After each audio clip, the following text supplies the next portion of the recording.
As a parenting coach, I know how much power struggles can create tension in the home. It creates divides, it creates frustration, it creates hurt. Now, just to clarify, a power struggle is whenever two people want to be right and each person is digging their heels in and neither one wants to relent. And this doesn't just need to be with your kids. It could be with your spouse, your partner, your friends, your siblings. It could be with anybody.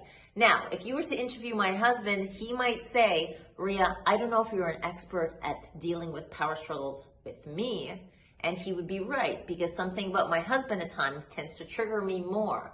However, even though my kids can trigger me, somehow I'm able to pull back from getting into a power struggle with them. And it's made a huge difference in our relationship. And what I do is I use a technique that I learned from my dad many, many years ago. And that was whenever any one of his kids were to say something that he didn't agree with, he would just say, "You're right." Now, here's the thing with saying you're right. There can't be a power struggle when someone is letting you be right. Which brings me to a really important point. Everybody on the planet wants to feel two things. They want to feel like they're right, and they want to feel like they're a good person.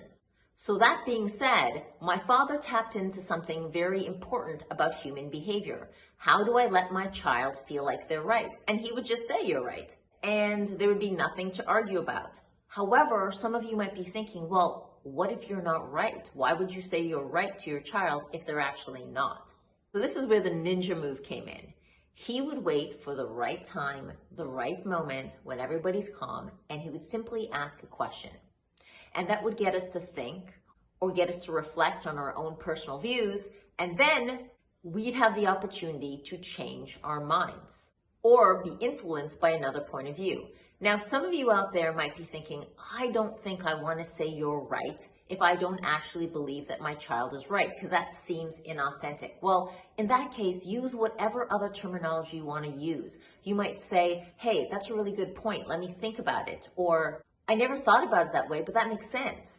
The key thing to remember is whenever you have a power struggle with anybody, there's only going to be two outcomes. Either you're going to have a winner and a loser, or two losers, meaning two people went away and felt unhappy.